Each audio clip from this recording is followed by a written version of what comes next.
Visa rejection, 5-6 महीने wait करने के बाद जब बच्चे को एक वीजा रिजेक्ट होता है ना, उसके ऊपर क्या बीतती है मैं जानता हूं। सबसे बड़ा रीजन वीजा रिजेक्शन का क्या होता है? ऑब्वियसली यार एक कंट्री चाहिएगी ना कि हमारी कंट्री में बच्चे आए, हमारी इकोनॉमी में आके कंट्रीब्यूट करें, हमारे जीडीपी को इंक्रीज करें। चाहे वो कनाडा हो, अमेरिका हो, ऑस्ट्रेलिया हो, जर्मनी हो या कोई और कंट्री, हर एक कंट्री चाहती है कि बच्चे हमारी कंट्री के अंदर आके कंट्रीब्यूट करें। बट फिर भी इतने सारे वीजा रिजेक्ट क्यों होते हैं? ऑस्ट्रेलिया में लास्ट के 50% वीजा रिजेक्ट हुए, क्यों? क्या कारण है? वीजा ऑफिसर का क्या दिमाग खराब हो रखा है क्या, इतने सारे वीजा रिजेक्ट कर रहे हैं? नहीं, सिर्फ एक कारण है ऐसा जिसकी वजह से maximum number of times visas reject होते हैं बच्चों के, और वो कारण है योर फाइनेंशियल्स। पैसा सबके पास है, हर एक बच्चे के पास पैसा है, सबके पास प्रॉपर्टीज हैं, जमीन है, दुकानें हैं, सब कुछ है, पैसा सबके पास होता है। बट दिक्कत आती है आप उस पैसे को रिप्रेजेंट कैसे करते हो। पैसे की रिप्रेजेंटेशन, उसका वैलिडेट सोर्स ऑफ इनकम, उसका प्रूफ, सबसे बड़ा मेन सोर्स है वीजा अप्रूव होने का। और ये चीज आपको समझनी होगी अगर आप ऑस्ट्रेलिया में अपने वीजा लगाने वाले हो, और स्पेशली 2025 के अंदर, नेक्स्ट ईयर्स के अंदर ये आगे आगे जाके और बढ़ता रहेगा, क्योंकि अब कंट्रीज जो कर रही हैं वो बच्चे बैन कर रही हैं। क्यों? बिकॉज दे डोंट वांट कि हमारी कंट्री में ज्यादा बच्चे आए, क्योंकि यहाँ पर पहले ही बहुत ज्यादा पॉपुलेशन हो चुकी है, और क्राइसिस को देखते हुए, जॉब क्राइसिस को देखते हुए इनके जो सिटीजन है उनमें प्रेशर डाल रहे हैं कि अब बच्चों को बुलाना बंद करो। तो अब वही आ पाएगा जिसके फंड्स बहुत स्ट्रॉन्ग होंगे, वही आ पाएगा जिसके डॉक्यूमेंट्स बहुत ज्यादा स्ट्रॉन्ग होंगे। और उसके लिए आपको वीडियो देखनी होगी एंड तक। मेरे साथ चलते हैं, step by step deep down करते हैं कि आप इसको स्ट्रॉन्ग कैसे करोगे, आपके लिए क्या बेटर सोर्स है, उसके बाद आपको एक वीजा अप्रूव होने के लिए क्या क्या रिक्वायरमेंट चाहिए, आपके फाइनेंस को देखकर, आपके फंड्स को देखकर। क्या आपको सेल्फ फंडेड रहना चाहिए, क्या आपको एजुकेशन लोन लेना चाहिए, क्या आपके लिए बेस्ट होगा। मेरे ओपिनियन में आपके लिए बेस्ट क्या होने वाला है, उसके लिए आपको वीडियो देखनी है एंड तक। Let's begin the topic with your first thing, why financial matters. Financial year matter क्यों करता है इतना? एक कंट्री के अंदर हम अपने पैसे लगा के जा सकते हैं आराम से, हमको फाइनेंशियल प्रूफ क्यों करना होता है अपने आप को?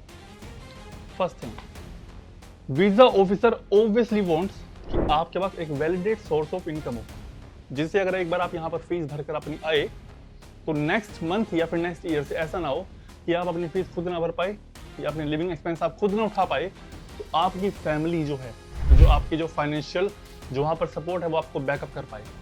लाइक इन ऑस्ट्रेलिया में बैचलर्स कर रहा हूँ, बैचलर्स में इस महीने मैंने फीस भर दी, अगले महीना मैं फीस ना कर पाया तो क्या बैचलर छोड़ दूंगा? नहीं यार, मुझे पैसे कंटिन्यू रखनी पड़ेगी, तो मुझे पैसे इंडिया से मंगवाने पड़ेंगे। बट इंडिया में इतना मेरे पास स्टेबल इनकम होना चाहिए कि मैं अपनी फीस को, अपनी यूनिवर्सिटी बैचलर्स को बैकअप कर सकूं। वो चीज़ कैसे होगी?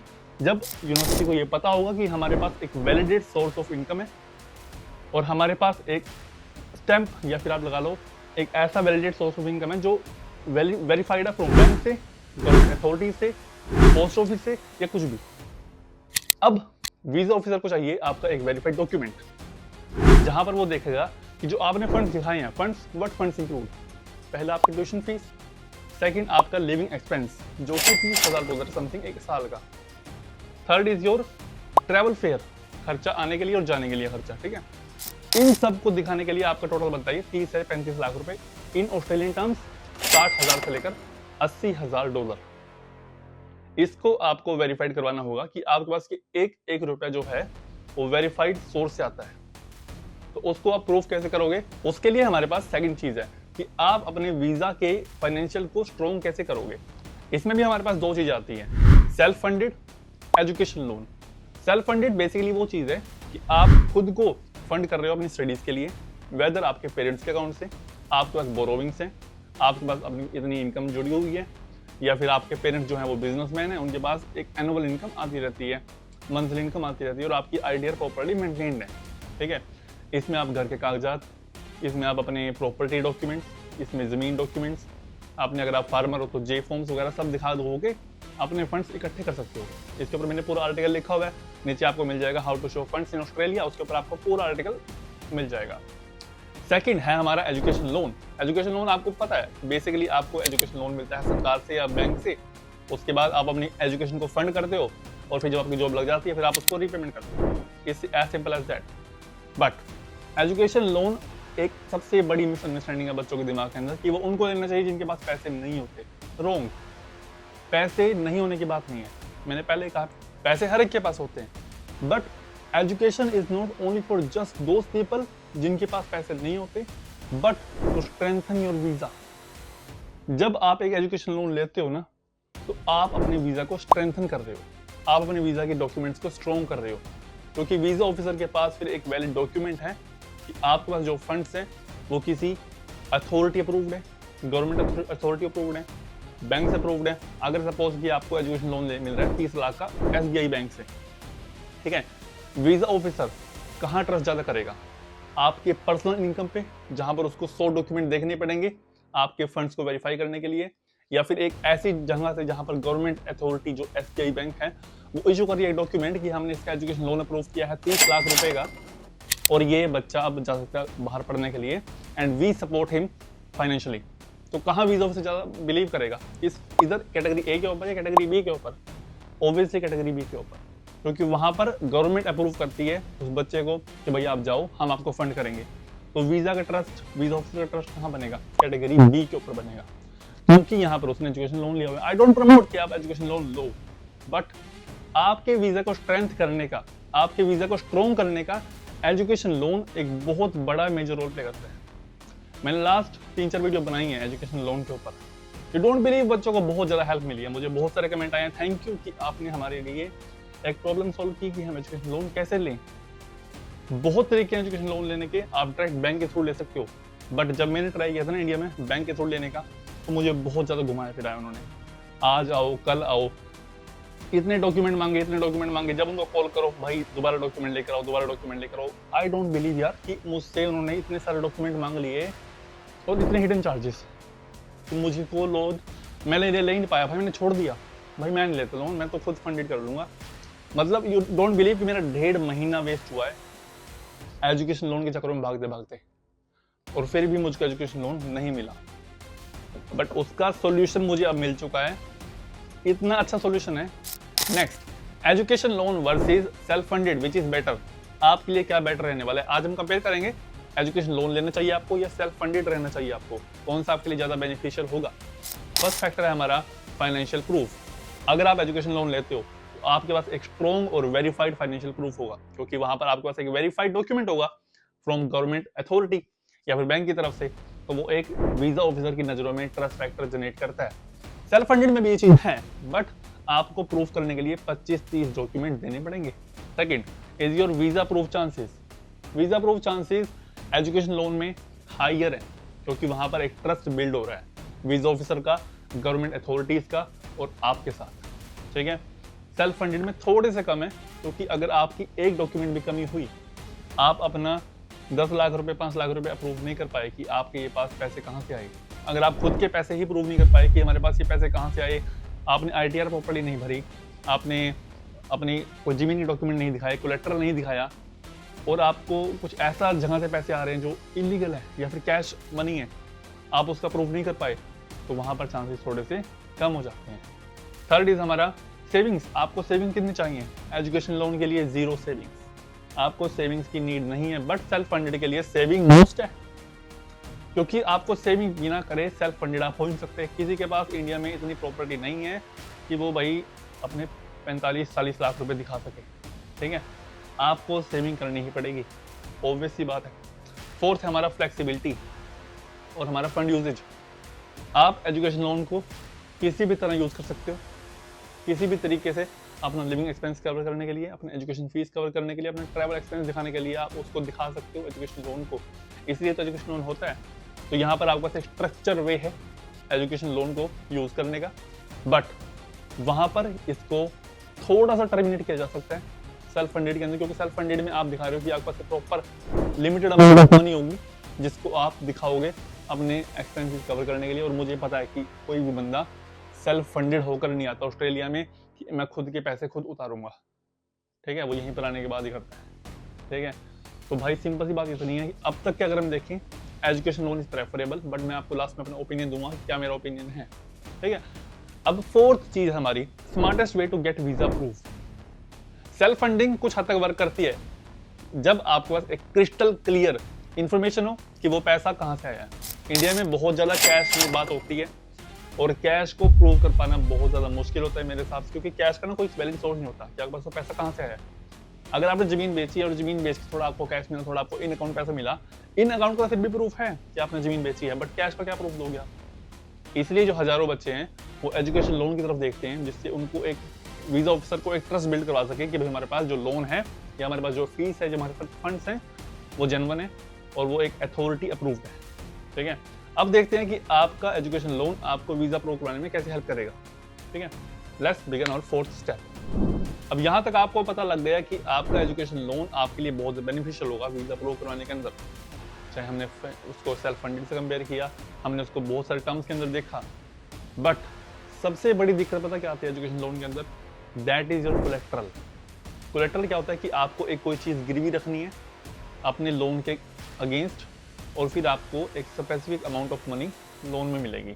इंडिया में बेसिकली जब आप एक कॉलेज में पढ़ते हो, कहीं भी पढ़ते हो ना, तो आपको 4 लाख तक का लोन ऐसे ही मिल जाता है, आपको कोई कोलेट्रल नहीं देखना होता। बट जब आप 7.5 लाख से ऊपर जब कोई लोन लेते हो तब भी आपको कोलेट्रल देना पड़ता है। और जब आप अब्रोड आ रहे हो, अब्रोड आने के लिए कोलेट्रल आपको क्यों देना पड़ेगा, इसको समझो पहले। कोलेट्रल देने का ये मतलब है, कल को आप अब्रोड चले गए, हमने आपको एजुकेशन लोन ग्रांट कर दिया, उसके बाद आप गायब हो गए, आप दिखे ही नहीं, तो हम पैसे कहाँ से लेंगे वापस। तो कोलेट्रल का सिंपल सा ये मतलब होता है कि आपको कोई चीज़ यहाँ पर गिरवी रखनी होगी, जिससे अगर आप कल को आप पैसे रिपेमेंट ना कर पाओ तो हम आपकी वो चीज़ एक्वायर कर लें। और इस चीज़ से बच्चे बहुत ज़्यादा डरते हैं, और इसका सॉल्यूशन मेरे टाइम पे नहीं था, और अब रिसर्च करके एक बहुत अच्छा सॉल्यूशन मैंने देखा है। इंडियाज नंबर 1 और first education loan market place, जहां पर आपको बहुत सारे बैंक के डिफरेंट लोवेस्ट इंटरेस्ट रेट के एजुकेशन लोन मिल जाते हैं। 5,000 करोड़ तक के लोन ये अप्रूव करवा चुके हैं। 3400 यूनिवर्सिटी के साथ इनका टाई अप है, एंड दैट इज योर ज्ञान धन। बट हाँ, यहाँ पर आपके मन में एक सवाल आ रहा होगा कि आपको ज्ञान धन ही क्यों चूज करना चाहिए? क्या हम डायरेक्टली बैंक से जाके लोन ले सकते हैं? SBI बैंक है, ICICI बैंक है, HDFC, PNB बैंक है, इतने बड़े बड़े बैंक हैं इंडिया के अंदर, हम डायरेक्ट लोन ले सकते हैं ना वहां जाके। दिक्कत तो यही है ना भाई, वो मांगेंगे कोलेट्रल, और यहाँ पर आपको कोलेट्रल नहीं देना, या फिर little bit amount of collateral देना पड़ेगा। ठीक है, ये बेसिकली एक मार्केट प्लेस है। मार्केट प्लेस समझते हो ना क्या होता है? जहां पर आपको 7 से 8 बैंक्स के वो लोन ला कर देंगे कि भाई इनमें से कोई चूज कर लो जो आपको अच्छा लगे, फिर हम आगे इसको प्रोसीड करेंगे। सिंपली कुछ नहीं करना, आपको लिंक पे मिलेगा, आपको डिस्क्रिप्शन में फॉर्म भरना है। उस फॉर्म में आपको कौन सी कंट्री में आप जा रहे हो, कौन सी यूनिवर्सिटी है, कौन सा कोर्स है, कितनी उसकी फीस है, ये करने के बाद आपको एक बंदा साइन होगा। वो बंदा आपके डॉक्यूमेंट्स खुद कलेक्ट कर लेगा, अगर आप इन सिटी के अंदर रहते हो, या फिर आपको ऑनलाइन सबमिट करने पड़ेंगे। बंदा साइन होने के बाद, डॉक्यूमेंट सबमिट होने के बाद, वो आपको 7 से 8 बैंक के लोएस्ट इंटरेस्ट रेट के हिसाब से लोन निकाल के दे देगा, फिर आप कोई समझ चूज कर देना। बट हाँ, यहाँ पर जो लोन होते हैं ना, वो आपके वही लोन होंगे जो आपके वीजा स्टैंडर्ड्स को मीट करेंगे, जिससे आपका वीजा अप्रूवल फटाफट हो सके। और इसी की वजह से लोगों ने मेरी पिछली वीडियोस लाइक की हैं, क्योंकि उनकी वीजाज अप्रूव हुए हैं, उनके एजुकेशन लोन अप्रूव हुए हैं, और उनके फाइनेंशियली हेल्प मिली है।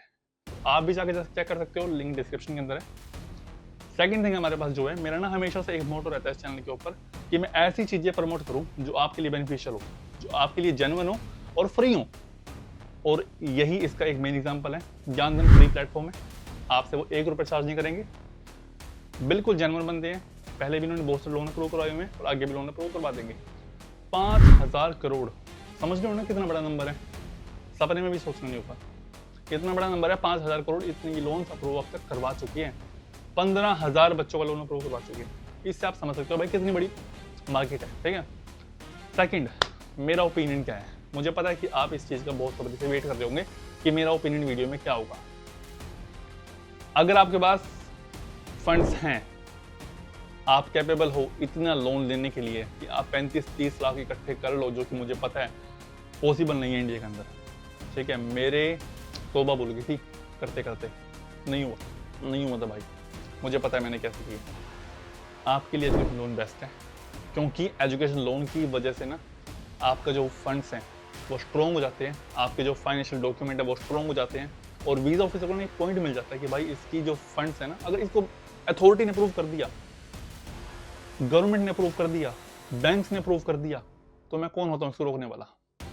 मैं इसकी अकेडमी चेक करूँ, गैप चेक करूँ, ओवरऑल चेक किया, वीज़ा लिया भाई, पकड़, success rate, that's done, visa granted. ये स्टेप होता है भाई वीजा ग्रांट होने का।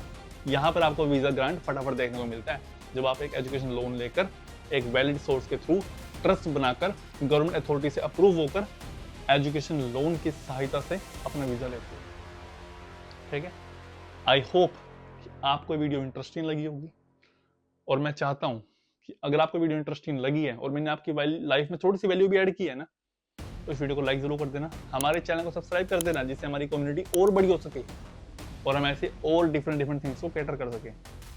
आने वाले टाइम में मैं बहुत सारी चीजें नई नई लेकर आने वाला हूँ।